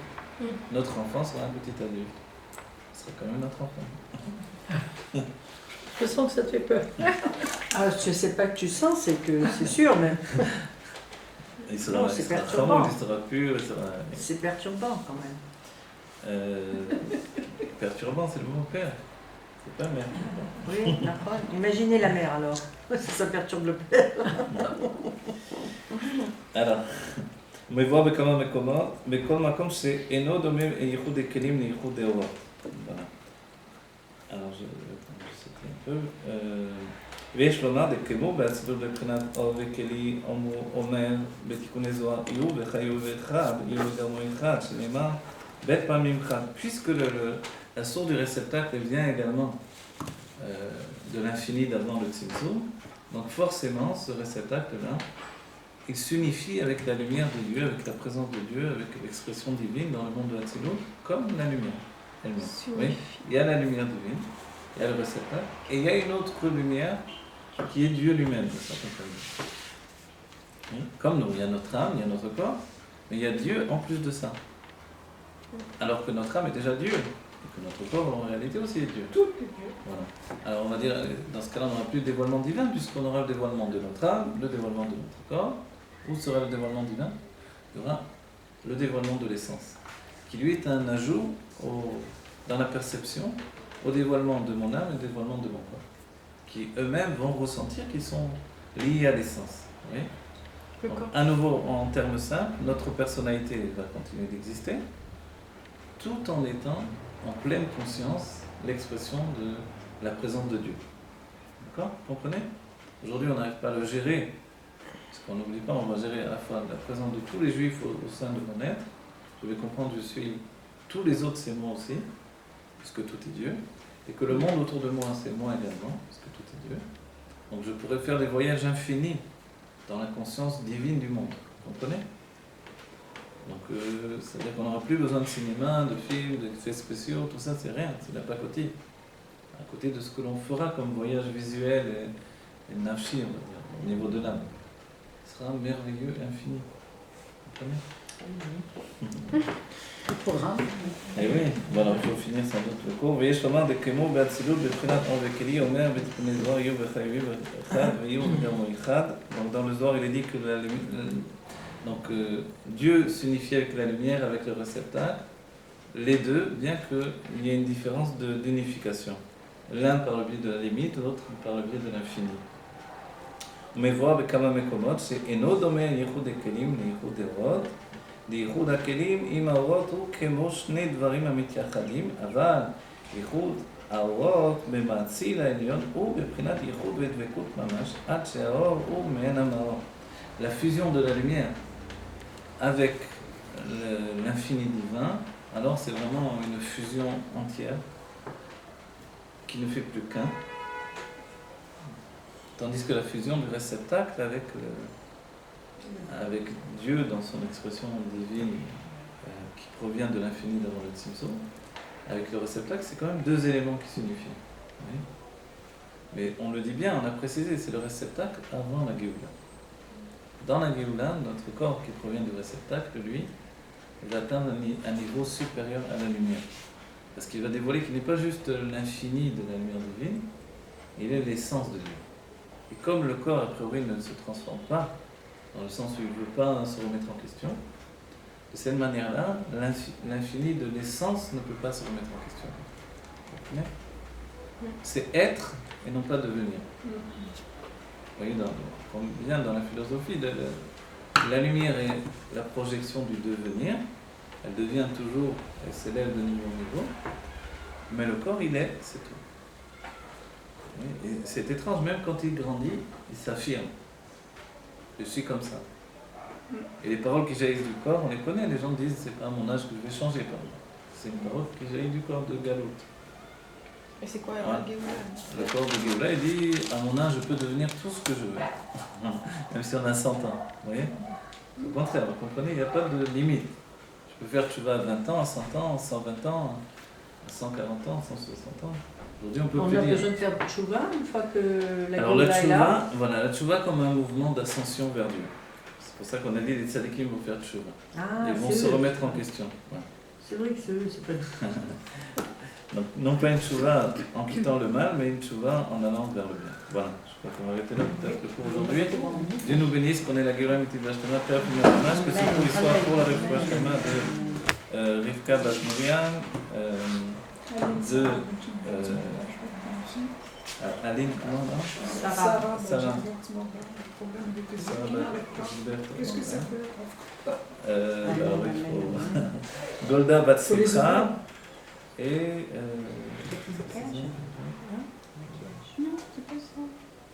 Samuel Bat